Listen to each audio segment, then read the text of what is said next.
learners, welcome to Education Online program. So in our previous lesson, we learned about the gas laws, where we say there are three. There is the Boyle's law, the Charles law, and the pressure law. So we looked at the Boyle's law, where we stated this as the volume of a fixed mass of a gas is inversely proportional to its pressure at constant temperature. So we went ahead and looked at an example using the mathematical expression of Boyle's law. So today we shall be looking at the verification experiment to verify the Boyle's law.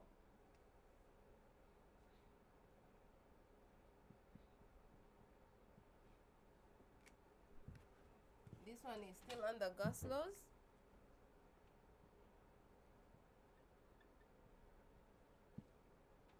So we want to verify this.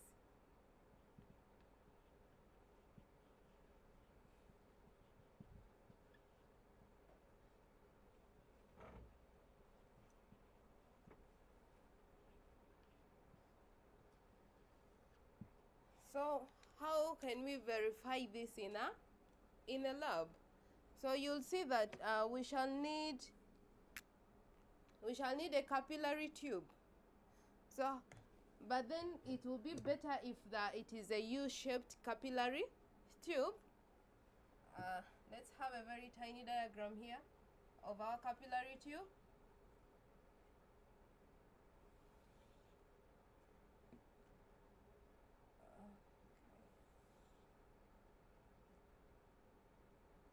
So we assume this is our capillary tube here.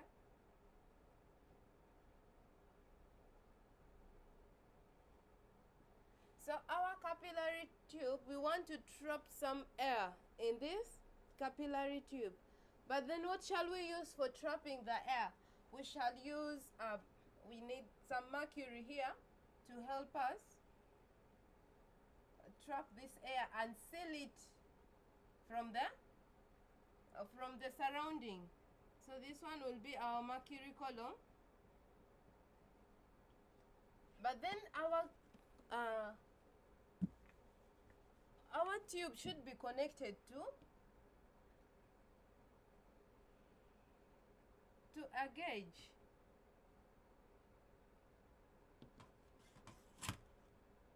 So we have it like that.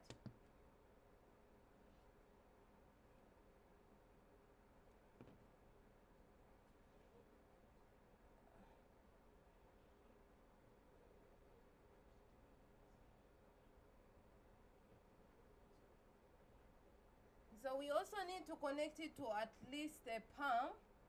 The pump which is to help us vary its pressure. So we shall have this to the pump.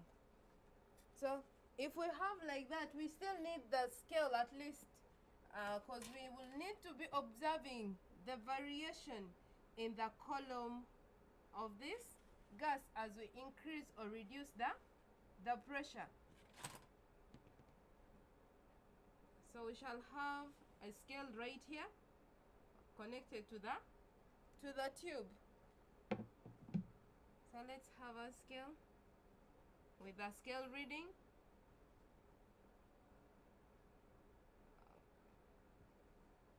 So what we shall do is, this one is a Bourdon gauge.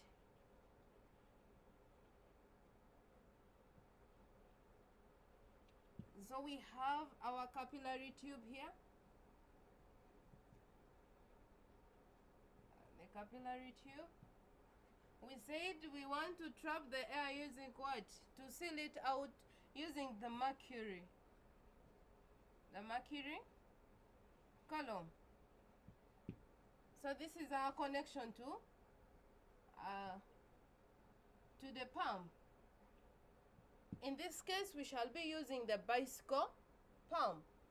Then here, right here is where we shall trap our dry air.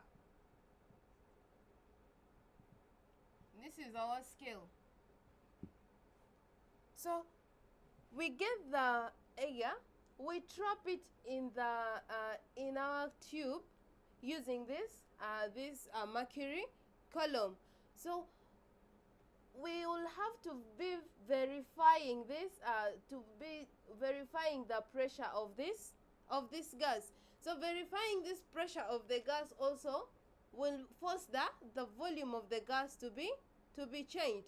So how do we verify it? We shall be verifying it by using the pump, and we say that at this point we want to use the bicycle pump. So you see that when you pump this, you try to force this mercury column inside, because when you exert a pressure here, that means that this will be moving, the column, the mercury column will be forced to move that side. So if it is moving that side, it is going to be doing what? Compressing the air here. So every time we pump, we record the pressure exerted. The pressure is recorded used from the Bourdon gauge. So the value of this pressure, if we say it is probably P1. So after exerting this pressure and you see the movement, this one here, you'll be very keen to be observing the movement, the adjustment of the mercury column. So when it moves, what will happen is that this compression, we will be reading it on the scale. So this reading of the scale gives us the length. And then what is the length? The length there will be giving us the volume. So every time we compress, we shall be reading the volume on the scale. So we shall also record the volume we get there from the scale. So we keep on varying this. We repeat these procedures every time we exert pressure on the mercury column. We record the pressure from the Bourdon gauge. So after recording that, we also try to look at the length at which this one has been compressed. So reading this length from the scale gives us the volume of the compressed gas. So we also record the volume. So after recording all that, you come and tabulate your results. Then when you tabulate your results, you go ahead and plot a graph to see whether it is true that this will be moving proportionally, inversely proportionally to each other. So you'll see that when you get so many values of P and the volume, when you try to plot your graph, let us have a small graph here. This graph here we are plotting is of, we shall have pressure against what? We're having it in our atmosphere, or you can say joule. Pressure against the volume, which is in centimeters cubed. So when you're going to be plotting just the pressure and the volume, what will happen is that you are going to get a curve like this. This curve is showing you that, you see, at this point here, pressure is high, and then when you try to connect it downwards, you'll see that here, when it is at this point, the volume is 0. Then at this point, what happens? Here you've reduced the pressure of the gas. So when you come and check the volume, every time when you reduce the pressure, the volume keeps on increasing. So meaning when you're increasing the pressure, the volume, the pressure has to be reducing. That is for pressure when you plot the graph of pressure and the volume. But then our Boyle's law is not saying we need the pressure and the volume, but we want the inverse of this pressure and the volume. So now when you come ahead and plot another graph,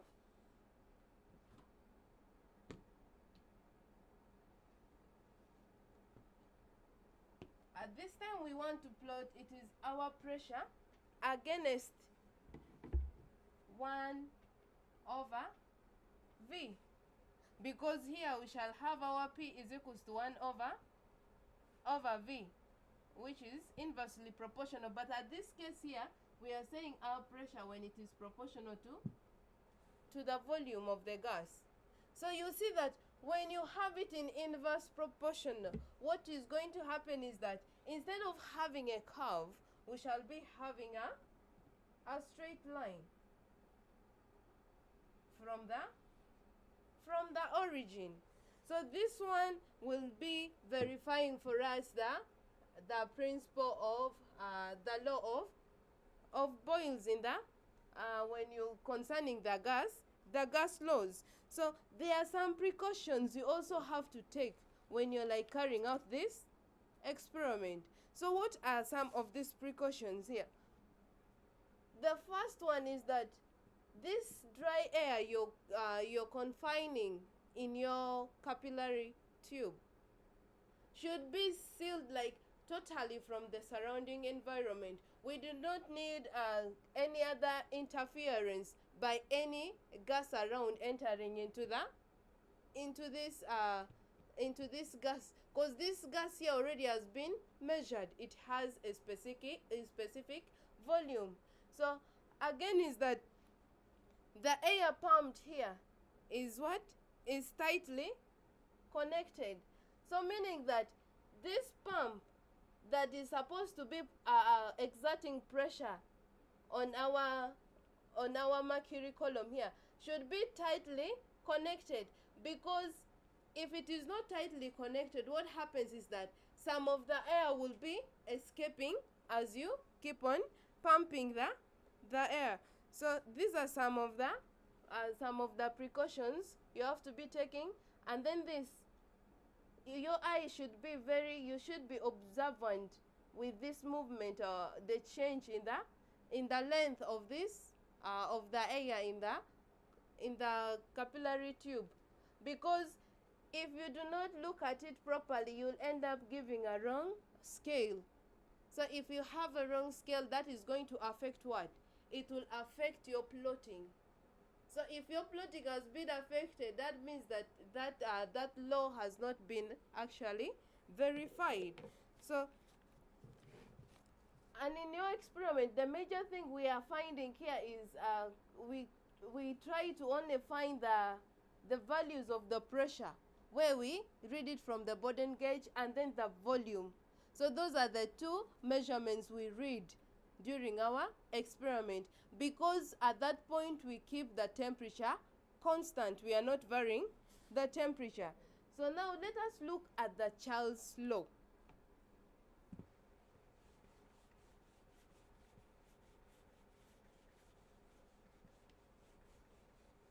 The Charles law, that one is also given the name Charles in the honor of the person who studied the relationship. But then, was it the same relationship here? We said with Boyle's he was studying the relationship between the pressure and the pressure and the volume of the gas. But then with Charles, was it the same thing? Was he also going there to study the relationship between the pressure and the volume? No.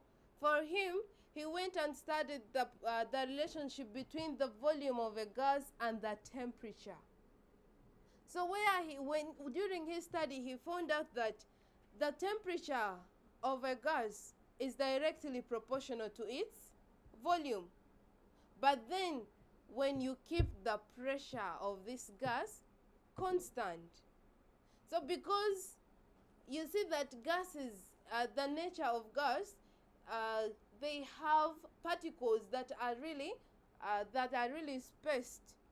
They do not have that strong bond in between them. So you see that when you increase the temperature, what will happen? You increase their kinetic energy. And then when the kinetic energy has been increased, you weaken the bond, the little bond they have. So that will make the gas to expand more. So expanding the gas more will be increasing the volume of the gas. So let us look at this Charles law.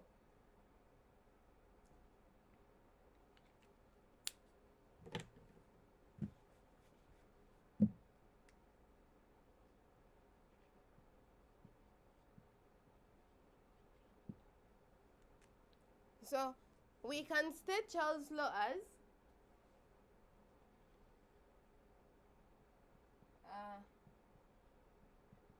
it states that the volume of a fixed mass of a gas is directly proportional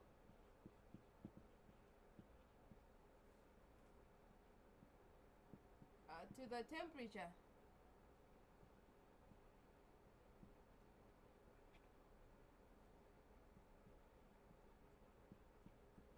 provided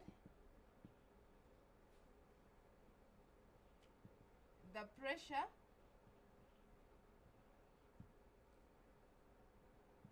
is kept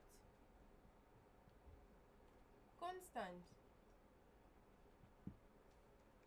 So you see that when we do not keep the pressure constant, there will be no verification of this Charles' law, because for him he went ahead and kept this pressure constant. He did it using the balloon, because he was a balloonist.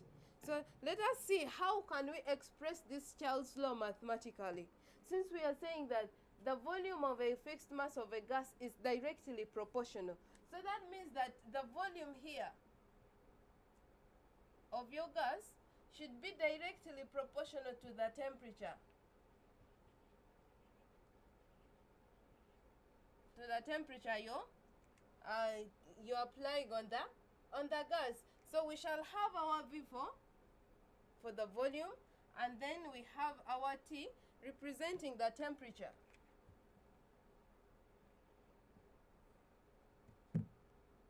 But then from Boyle's law, it is saying that we have our P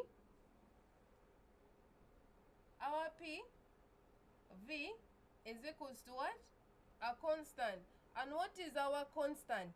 From Boyle's law, we are saying the constant from this Boyle's law, we're saying that the constant is equals to the what? Is the temperature.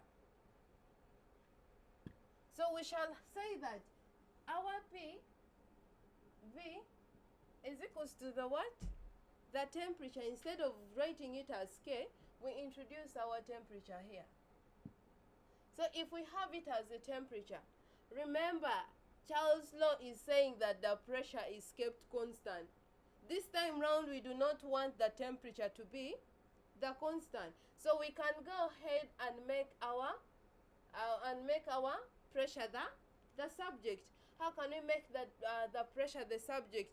We can make it the subject by dividing through with the volume, so that we leave it alone on its side. So we shall have it as our pressure. Our P will be equaling to, we shall have our V over T, because we are saying that our V over T is equals to, should give us again V over T, which will give us still a constant. It will continue like that as long as you keep on varying. You keep on varying the volume and the temperature of the gas. So at every temperature, when you record the volume, that will give you another value here. So it does not only stop at 1 and 2. You see that you can vary this and have it again to see what will happen when you increase the volume and maybe reduce the temperature. So you keep on adding the constants there. So this is how we shall be expressing our Charles' law mathematically. We shall have it as our V1 over T1 is equals to V2 over T2, and then we shall be having it is equals to the constant. So this constant is still the pressure this time round. So now, if we have it like that, how can you verify this Charles' law? So let us look at experiment.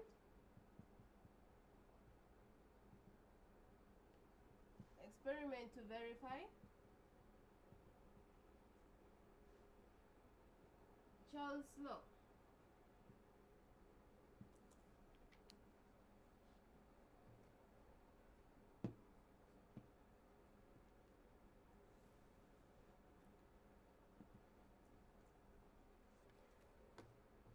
During our verification, we need a thermometer, we need a stir, a metal can, hot water, so and a liquid that can help us trap this air in a tube.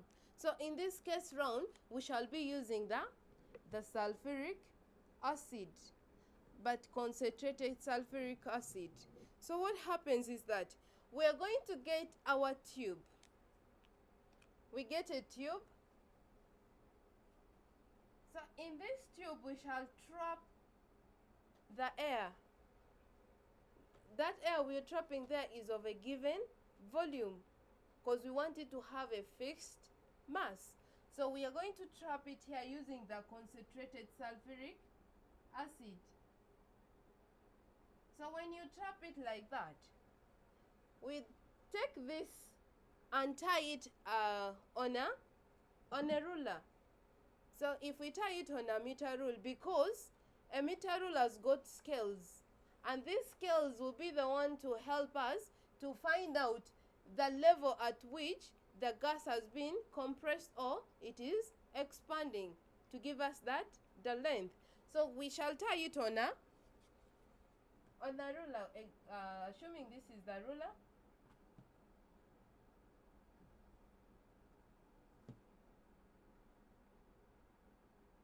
So how can we tie on this ruler? We can use a simple thing. You can use any rope, or you can use a rubber band, as long as it won't break during your experiment. So we're going to tie it here. We assume this is we tie it using a rubber band. This is the sulfuric acid. Let me make it a bit different from the rubber band. So we shall tie it again this point here, so that it does not fall off the meter rule. So now, when you trap your air in this, this is our tube. Let me write the name there. This one here is the concentrated sulfuric acid.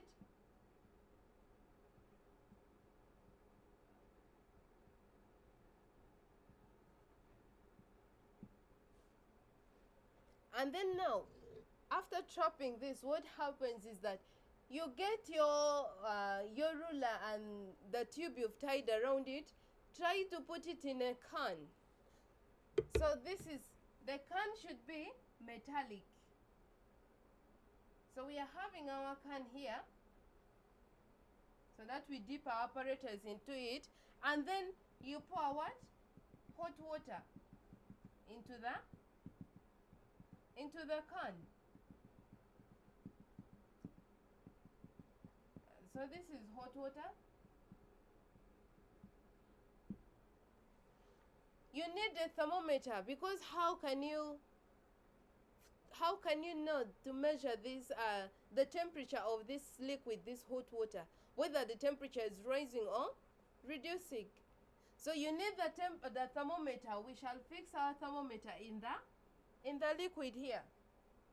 So this is a provision for the thermometer. It has a bulb, and then we have the liquid in the thermometer. So we also need what is known as the stir. This stir is to help us to use it for stirring the liquid, so that we distribute the heat all over the liquid. So what happens is, when you now fix it like that, you'll be reading your temperature as you're heating the liquid.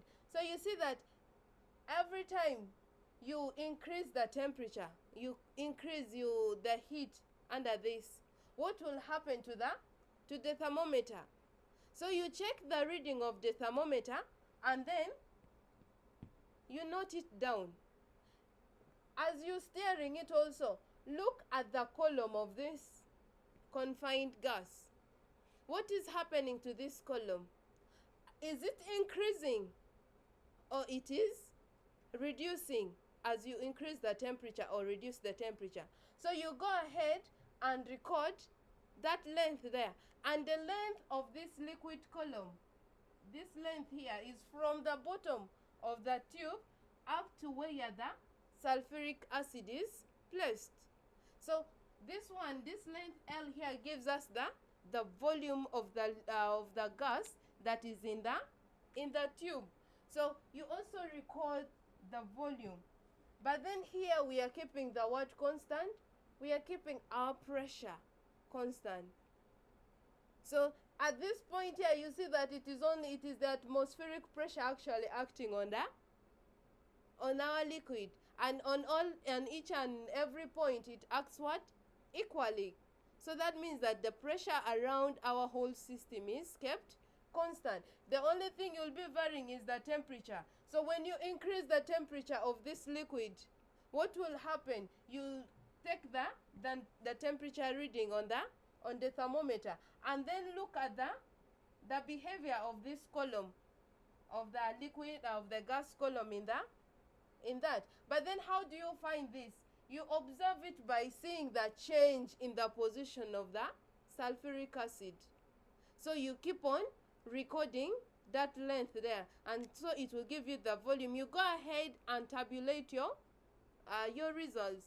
So when you tabulate your results, you now try to plot a graph. How do you plot the graph? Using the values you had recorded previously. Because if your temperature here was, like, if you got a temperature at first as 2 degrees Celsius, at that instant there, when the temperature was kept at that point, how was this one moving? Did it remain in the same position, the sulfuric acid, or did it come lower, or it rose upwards? So maintaining the temperature like this, you look at the length of this. So when you look at it, you try to record. You read its scale from the meter rule. So if it is maybe 2 meters, maybe 2 centimeters, you go ahead and record it there as 2 centimeters. But then this time round, we do not put it just in centimeters, but we are measuring it in what? Centimeters cubed, because volume is measured in centimeters cubed, or you can say meters cubed. When you go ahead and record the temperature again at maybe, let me say 5 degrees Celsius, at that point you also come and check this. Where is the sulfuric acid located? So you read the position on the meter rule. In case it is also maybe 6, or you can have 5.1 centimeters cubed. So it is now this value that you've recorded that you use to plot your graph. So how will this graph look like?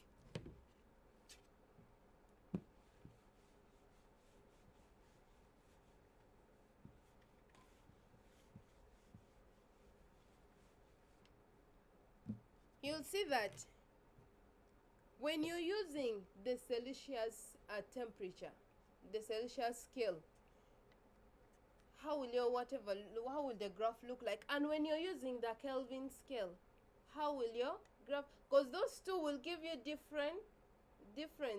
There will be difference in the graph. So let's take a look at the Kelvin. When it is the Kelvin scale. With the Kelvin scale, this is how your graph will look like.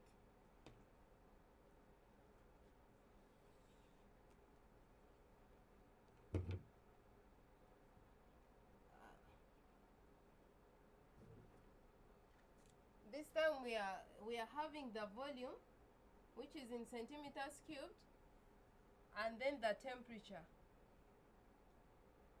which is in Kelvin. So with the Kelvin scale, you're going to have a straight line graph from the origin, like this. So when you have this line from the origin there, this one will give you this one is showing you that, you see that at this point here, when the temperature was here, maybe let me say 3. When the temperature here is 3 Kelvin, what happens? You extend your line up there, up to this point, to this line, then try to take it round, take the reading on the volume axis. What will happen is that you're going to find out that this 3 is corresponding with also 3 on the volume axis, showing you that our temperature here is directly proportional to the volume. So when you increase the temperature by 1, that means that the volume of this gas will be increased. That means that the gas expands. So when it expands, that means that the volume will automatically increase. So what if now you're drawing using when it is now the Celsius scale, how will your graph look like?